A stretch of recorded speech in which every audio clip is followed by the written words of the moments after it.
Okay, let's unpack this. Imagine your body, right? It's like this huge, bustling city. Hmm. And you've got these roads carrying essential supplies out everywhere, highways bringing stuff back. Yeah, a whole transport network. Exactly.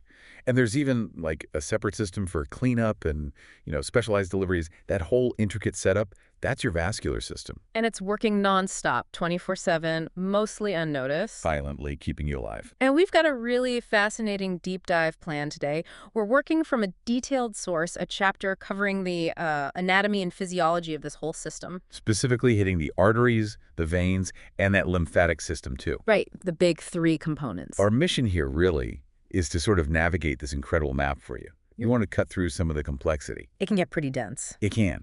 And highlight the most important bits, the surprising things, maybe the most fascinating aspects from this material. The goal is you walk away with a genuinely clearer picture, how these body highways are built, how they tackle some pretty big challenges. Yeah, like fighting gravity. Exactly. And how they all mesh together. So we'll look at those high-pressure arteries pushing blood out. Then the low-pressure veins bringing it back. And, as you said, that often unsung hero, the lymphatic system. Okay, let's hit the road then, starting with the arterial system.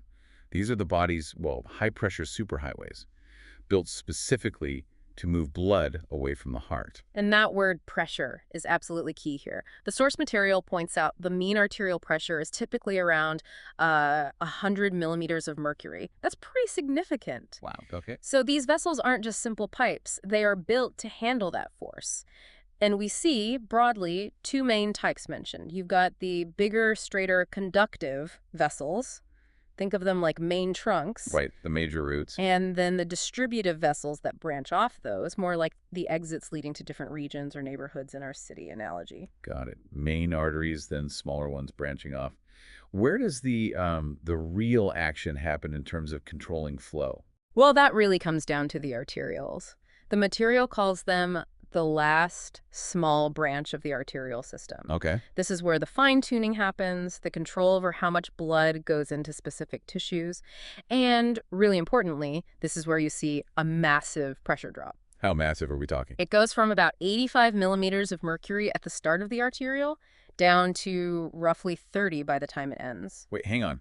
That much of a drop before you even hit the tiniest vessels? Why is that so important? It's absolutely crucial because right after the arterioles, you have the capillaries. The exchange points. Exactly. These microscopic vessels where everything happens, oxygen goes out, nutrients, hormones, waste products come back in. The source says pressure is about 30 millimeters of mercury at the start of the capillary, matching that arterial end pressure. Okay. And it drops even further, down to maybe 10 millimeters of mercury by the time blood leaves the capillary on the venous side. You need that lower pressure in the capillaries. They're incredibly delicate, too much pressure, and they just, leak uncontrollably or burst. It's like a controlled seep, really. Okay, so the arterioles are acting like pressure regulators, Mm-hmm. stepping it down before the delicate exchange network. That pressure journey, 100 down to 10, that's quite something. How do the artery walls themselves cope with that initial high pressure? Their structure is perfectly designed for it. The material describes 3 distinct layers. Okay. Innermost is the intima. It's just a single smooth layer of endothelial cells, basically the lining. Smooth lining, got it. Then the middle layer, the media, this one's much thicker. It's got smooth muscle cells, but also a lot of elastic fibers and collagen. Ah, so that's where the stretch comes from. Exactly. That layer is critical for elasticity, letting the vessels stretch with each heartbeat and then snap back, which helps keep blood moving. It also provides the muscle tone to adjust vessel diameter. And the outside. The outer layer is the adventitia. This is tough connective tissue, mostly collagen. It gives the vessel structural strength, like an outer casing. So intimal lining, media for muscle and bounce, adventitia for strength. How did these walls stay nourished themselves? They need supplies too, right? Good point. The inner layers, like the intima and maybe the inner part of the media, can get nutrients directly by diffusion from the blood flowing past inside the lumen. Makes sense. But for the thicker outer parts of the media and the adventitia, they actually need their own dedicated tiny blood vessels embedded within the wall. No way. Yes, they're called the vasa vasorum, literally vessels of the vessels. It's quite amazing. Vessels supplying vessels. Okay, that's fascinating. Right, let's not try and trace every single road on this map, but maybe we can highlight a few key routes or like interesting design features the source mentions in specific areas. Absolutely. Let's look at a couple of examples that really show some clever design thinking, so to speak. Okay. In the head and neck, the main suppliers are the carotid arteries. They run at the neck. They split. And interestingly, right at that split point, there's a little structure called the carotid sinus, which actually helps regulate blood pressure. Oh, cool. But what's really remarkable up there, and the source details this, is the circle of Willis. It's in the brain. Heard of that. Yeah, the carotid arteries connect up with the vertebral arteries, which, as the name suggests, come up through the neck vertebrae, and they form this kind of circular network at the base of the brain. A circle. Why? What's fascinating and vital is that it provides potential for collateral flow. Meaning it's basically a built-in backup system. If one of the main arteries feeding the brain were to get blocked somehow, Oh. this circle could potentially reroute blood flow coming from the other arteries to keep the brain supplied. It really highlights how absolutely critical continuous brain blood supply is. The body literally built in a plan B. A backup plan for the brain. That is a vital insight. Okay, what about further down, like in the arms or legs? Well, for the upper extremities, the main supply starts as the subclavian artery under the collarbone. It then becomes the axillary artery in the armpit area, then the brachial artery in the upper arm. The one they use for blood pressure. That's the one. It eventually branches into the ulnar and radial arteries in the forearm, which then feed into arches in the hands, supplying the fingers. It's a pretty direct path designed to get that high-pressure flow efficiently down the limb. Okay, straightforward. Legs similar. Broadly, yes. It starts with the common iliac arteries splitting off the aorta in the pelvis. One branch, the external iliac, becomes the femoral artery in the thigh. Then it goes behind the knee as the popliteal artery, and then branches into the tibial and peroneal arteries in the lower leg, eventually forming arches in the foot. Again, a branching highway system. And the source of all this, the absolute biggest high-pressure pipe, is the aorta itself. Right. The aorta is the main trunk line leaving the heart. You have the ascending part right off the heart, which immediately gives off the coronary arteries, absolutely crucial. They feed the heart muscle itself. Can't run the city if the power plant's down. Precisely. Then the arch loops over, giving off the big branches for the head, neck, and arms, the brachiocephalic, the left common carotid, left subclavian. Okay. Then it heads downwards as the thoracic aorta through the chest, and then the abdominal aorta. All along the way, it's shooting off branches. Things like the celiac artery supplying the upper gut, stomach, spleen, liver. Right. The mesenteric arteries feeding the huge network of the small and large intestines. The renal arteries going to the kidneys. It's like a rapid-fire delivery system to all these vital organs. So it's not just about naming the roads, is it? It's understanding these paths are designed for quick, high-pressure delivery to specific crucial spots with this incredible branching to make sure everywhere gets reached. Exactly that. Efficiency and coverage. Okay, so the arteries have done their job, pushed blood out under high pressure. Now, the return journey. Let's shift gears and talk about the venous system. Right, the veins. These are the conduits bringing blood back to the heart. And the key characteristics the source material highlights, almost the exact opposite of arteries. How so? This is a low-pressure system. Remember, we ended the capillaries around 10 millimeters of mercury. That's the starting pressure here. Wow, yeah, much lower. They are generally collapsible tubes.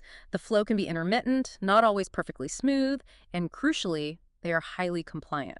Highly compliant. What does that mean in, like, practical terms? It means they can stretch really easily and hold large changes in blood volume without the pressure inside changing very much. The source specifically notes they act as a reservoir for your blood volume. A reservoir. Yeah, if your body suddenly needs to shift blood volume around, maybe during exercise, or if there's blood loss, the veins can constrict a bit, squeezing that stored volume back into active circulation. It gives the system flexibility. A built-in volume buffer. Okay. And getting blood back, especially from way down in your feet, fighting gravity. That sounds like a serious engineering puzzle for a low-pressure system. It absolutely is. That's the primary challenge the venous system, particularly in the lower limbs, has to overcome. So how are they built differently? Structurally, they reflect this low-pressure, high-volume job. Compared to their matching artery, veins usually have a much larger internal diameter, the lumen. Bigger pipe. Bigger pipe, but thinner walls. Especially the middle layer, the media, it was far less smooth muscle and elastic tissue than an artery's media. Less muscle. Why? They don't need to withstand high pressure or recoil forcefully like arteries. Interestingly, the outer layer, the adventitia, is often thicker than the media in veins, providing structural support for that wider, thinner-walled tube. Okay, different structure for a different job. And the little vessels collecting from the capillaries. Those are the venules. They're the venous equivalent of arterioles, gathering the blood from the capillary beds before merging to form larger veins. Their structure is much simpler, mostly endothelium and some connective tissue. So the big question then, how do they manage to get blood all the way back to the heart, especially against gravity, with such low pressure pushing it? This is where the clever design comes in. The source really emphasizes the role of one-way valves inside the veins. Valves, like in plumbing. Exactly like that, little flaps of tissue. They are particularly numerous in the veins of the arms and legs. Their job is to prevent retrograde flow, stopping blood from just sloshing backwards and pooling, especially when you stand up. Makes sense. But valves alone aren't going to push the blood uphill, are they? No, they just prevent backflow. The push comes from something else, especially in the lower body. The source highlights a crucial mechanism, the calf muscle pump. The calf muscle pump. Yes. When the muscles in your lower legs contract, when you walk, run, even just flex your feet, they squeeze the deep veins that run between them. Wow. And because those valves stop the blood from being squeezed downwards, the only way it can go is upwards towards the heart. It effectively milks the blood along. Wow. So just moving around isn't only for your muscles, it's actively helping pump your venous blood back. Yeah. That's a really powerful idea. It's fundamental, and the source material also categorizes veins in a helpful way. You've got deep veins. These travel alongside the arteries and usually share the same names. Yeah. Then you have superficial veins. These are closer to the skin, the ones you can often see. Their names usually don't match the arteries. Right, like the ones they use for blood draws sometimes. Often, yes. And then connecting these two systems, the superficial and the deep, are the perforator or communicating veins. Perforator veins, what's their specific role? They act like one-way streets. They also have valves, and these valves are specifically oriented to channel blood from the superficial system into the deep system. Why is that important? Because the deep veins are the ones nestled within the muscles. They're the ones that get the benefit of that muscle pump action. So it's another design feature that helps direct flow inwards and upwards back towards the heart against gravity. Okay, let's trace a couple of key return paths then, just to see this low-pressure journey in action. How does blood get back from, say, the head and brain? The main drainage vessel for the brain is the internal jugular vein, big vein in the neck. It joins up with the subclavian vein, which is draining the arm, Right. to form the innominate vein, or brachiocephalic vein. The innominate veins from both the left and right sides then merge to form the superior vena cava. Vena cava, that sounds important. It is. It's the main large vein that brings all the deoxygenated blood from your head, neck, arms, and upper chest directly back into the top right chamber of the heart. Okay. And from the lower body, the abdomen and legs. That all collects into the inferior vena cava, another massive vein. It's formed down in the abdomen when the common iliac veins, carrying blood back from the legs and pelvis, join together. And it just runs straight up to the heart, too. Pretty much. It runs up through the abdomen, collecting blood from major tributaries along the way, like the renal veins from the kidneys, lumbar veins, eventually the hepatic veins from the liver, before it also empties into the right side of the heart, just below the superior vena cava. Now, you mentioned the liver. The source pointed out something unusual there, didn't it? The hepatic portal system. Ah, yes. This is a really fascinating detour and a key functional point the source highlights. It's unique. Instead of the veins coming directly from your digestive organs, the stomach, the intestines, the spleen, the pancreas, just dumping straight into the inferior vena cava, they first merge together to form a special vein called the hepatic portal vein. And this vein carries all that nutrient-rich, potentially toxin-laden blood directly to the liver first. An extra stop. Why route it through the liver before it goes back to the heart? The source explains its crucial purpose: processing. Yeah. It allows the liver, your body's main metabolic powerhouse and detox center, to basically get first dibs on everything absorbed from your gut. It can take out sugars for storage, process fats, detoxify harmful substances you might have ingested, deal with bacteria, before that blood gets mixed into your general circulation. It's like sending all the raw materials and maybe some dodgy packages from the loading dock through central processing and security before they get distributed throughout the main building. That's a great analogy, exactly. After the liver has done its work, then the processed blood collects in the hepatic veins, which finally drain into the inferior vena cava to return to the heart. It's a vital filtering and processing step built right into the return plumbing. That makes so much sense when you think about what the body has to deal with after a meal. Yeah. So yeah, the venous system, it's not just a simple passive drain pipe. It's this complex, low-pressure network that absolutely relies on valves, on muscle action, and even these clever special detours like the portal system to get the job done against some pretty tough odds. It's incredibly well adapted. Okay, we've done the high-pressure delivery arteries, the clever low-pressure return veins. Now let's tackle the third major player, the one that's, well, often less talked about, the lymphatic system. Right, the lymphatic system. You can think of this as the body's essential cleanup crew and parallel drainage network.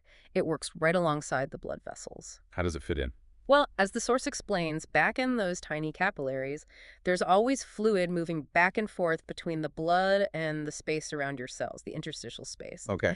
And normally, slightly more fluid filters out of the capillaries than gets directly reabsorbed back into them at the venous end. So there's always a little bit of fluid left hanging around in the tissues. Exactly, maybe a few liters a day across the whole body. And that's where the lymphatic system steps in. It's this huge network of very, very thin-walled capillaries spread throughout almost all your tissues. Thinner than blood capillaries. Even more permeable, actually. They are designed to collect this excess interstitial fluid. Once that fluid gets inside a lymphatic vessel, we call it lymph. So it's basically mopping up the fluid that the blood capillaries missed. It is. It's a drainage system for that excess fluid, which prevents swelling or edema. But it does more than just drain water. The source highlights a really crucial point. Yeah. The lymphatic system provides the only route for larger molecules, especially proteins, that might leak out of blood capillaries and are too big to get back in easily to return to the bloodstream. Ah, so it rescues lost proteins too. Yes. Without the lymphatics constantly collecting these proteins and returning them to the blood, they'd build up in your tissues, which would cause major problems with fluid balance. Okay, that's vital. And these lymphatic vessels, they collect the lymph, and then where does it go? They start as tiny capillaries, which merge into larger collecting vessels. These generally travel alongside the veins, and importantly, along their path, these lymphatic vessels pass through structures called lymph nodes. Ah, lymph nodes. We hear about those when we get sick, swollen glands and things. Is that connected? Absolutely connected. The source emphasizes the critical immune function here. Lymph nodes are like biological filters. They're packed with immune cells, lymphocytes, macrophages. Okay. As the lymph fluid percolates slowly through the node, these cells are constantly checking it, sampling it for any invaders like bacteria, viruses, or other foreign particles. If they find something suspicious, they can mount an immune response right there, destroying the invaders, maybe starting antibody production. So the lymphatic system isn't just plumbing. It's also a key part of your immune surveillance system. A vital part. It's constantly screening the tissue fluid from all over your body. Okay, so this lymph fluid carrying excess water, rescued proteins, maybe some cellular debris, or even captured microbes. Oh. How does it eventually get back into the blood circulation? The lymphatic vessels keep merging, forming larger and larger ducts. For most of the body, the lymph collects into the main lymphatic duct, which is called the thoracic duct. Thoracic duct, okay. It collects lymph from basically your entire lower body, the abdomen, the left side of your chest, your left arm, and the left side of your head and neck. It's the major highway. Wow, covers a lot of territory. What about the rest? There's a smaller right lymphatic duct that handles the drainage from your upper right body, the right arm, right chest, right head, and neck. Okay, two main ducts then. And where do they empty? Both of these large ducts ultimately empty their contents, the lymph fluid, back into the bloodstream. They connect into the large veins located deep in the lower neck, near where the subclavian veins join the jugular veins. Ah, so it all gets returned to the venous blood just before it goes back to the heart. Exactly. And the source notes that the volume is quite significant. Maybe around 2 to 4 liters of lymph fluid gets returned to your blood every single day this way. That's a lot of recycling. Yeah, and how does this lymph actually move? There isn't like a lymphatic heart pumping it, is there? No central pump. That's a great question. Much like the veins, lymph flow relies on several more subtle mechanisms working together. Such as Well, the initial pressure of the interstitial fluid itself pushing its way into the very permeable lymphatic capillaries gets it started. Then, the lymphatic vessels themselves have one-way valves, just like to veins. prevent backflow. Right. Crucially, the source mentions the milking action of surrounding muscles. Just like with veins, when your muscles contract and relax, they squeeze the lymphatic vessels embedded nearby, pushing the lymph forward. So movement helps lymph flow too. Absolutely essential. And even breathing plays a role. The negative pressure that's created in your chest cavity when you inhale actually helps to suck lymph upwards through the thoracic duct towards its connection point with the veins. Fascinating. So it's this system powered by, well, surrounding body pressures, muscle movements, even just breathing, Yeah. acting as this vital cleanup crew, transport service for big molecules, and an immune patrol route via the lymph nodes. It really does work hand in glove with the blood circulation, handling the jobs the blood vessels can't quite manage alone. It's a beautifully integrated, multitasking system. We've really journeyed through the whole network now, the powerful arterial delivery, the clever valve-dependent venous return, and this crucial lymphatic cleanup. It's an incredibly complex and integrated system, isn't it? Truly remarkable when you look at the details. But, nothing lasts forever unchanged. What happens to this amazing network over time? How does this whole infrastructure age? Yeah, the source material does specifically touch on age-related changes in the vascular system. It points out that these changes aren't necessarily uniform across all vessels. Okay. They primarily seem to affect the larger and medium-sized arteries and veins. And the main structural action happens in those inner layers we talked about, the intima and the media. Right, the lining and the muscle elastic layer.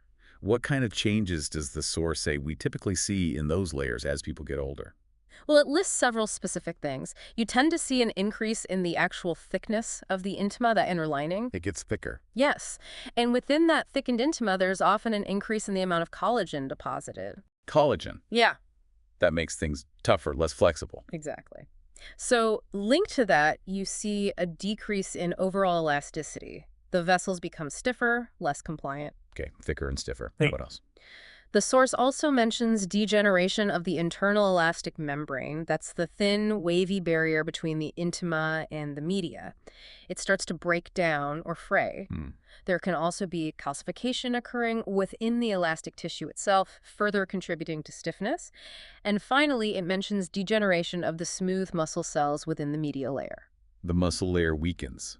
Does the source suggest why that muscle might degenerate? It does hint that it might be partly related to that intimal thickening we mentioned first. How so? Well, remember how the inner layers get nutrients by diffusion from the blood? Hmm. If the intima gets significantly thicker, it could potentially make it harder for enough oxygen and nutrients to diffuse all the way through to nourish the smooth muscle cells lying deeper within the media. So one structural change, the thickened lining, could indirectly starve the muscle layer beneath it, leading to its decline. That's a really interesting connection. It suggests the interconnectedness, yes. You can really start to picture how these age-related changes, the source describes the thickening, the stiffening from collagen and calcification, the potential muscle weakening, how all that could impact the things we discussed earlier, like the pressure regulation, that elastic recoil that helps blood flow, and just the overall efficiency of the system, especially in those bigger, harder working vessels. It definitely paints a picture of how structure relates to function and how changes in structure over time can affect that function. So today, we've taken this deep dive into your body's incredible vascular highways. We've seen the power and precision of the arterial push, designed for rapid delivery. The high pressure side. Then the ingenious, valve-assisted, muscle-pumped return journey of the veins, tackling low pressure and gravity. A completely different set of challenges. And that vital, often overlooked lymphatic system doing the essential cleanup, protein recovery, and immune surveillance, powered by subtle body movements and pressures. It's just this amazingly interconnected, constantly working marvel inside us. It really does underscore the body's incredible complexity and inherent cleverness in solving these fundamental problems of transport, filtration, and defense, all needed to keep us going. Absolutely. And thinking about all those detailed mechanisms we got from the source material, the calf muscle pump actively pushing venous blood upwards, the way muscle contractions help milk lymph along its vessels, even how breathing helps pull lymph back into the bloodstream. These aren't passive systems, are they? No, they rely heavily on activity. They really seem to depend on movement, on internal pressures generated by just living and moving. So it makes you wonder, doesn't it? Considering everything the source laid out, what does it inherently suggest about the fundamental importance of just simple, everyday physical movement for keeping this entire vascular network healthy and efficient? Especially when you factor in those age-related changes that tend to make vessels stiffer and maybe less responsive over time. Just something to perhaps keep in mind as you go about your day.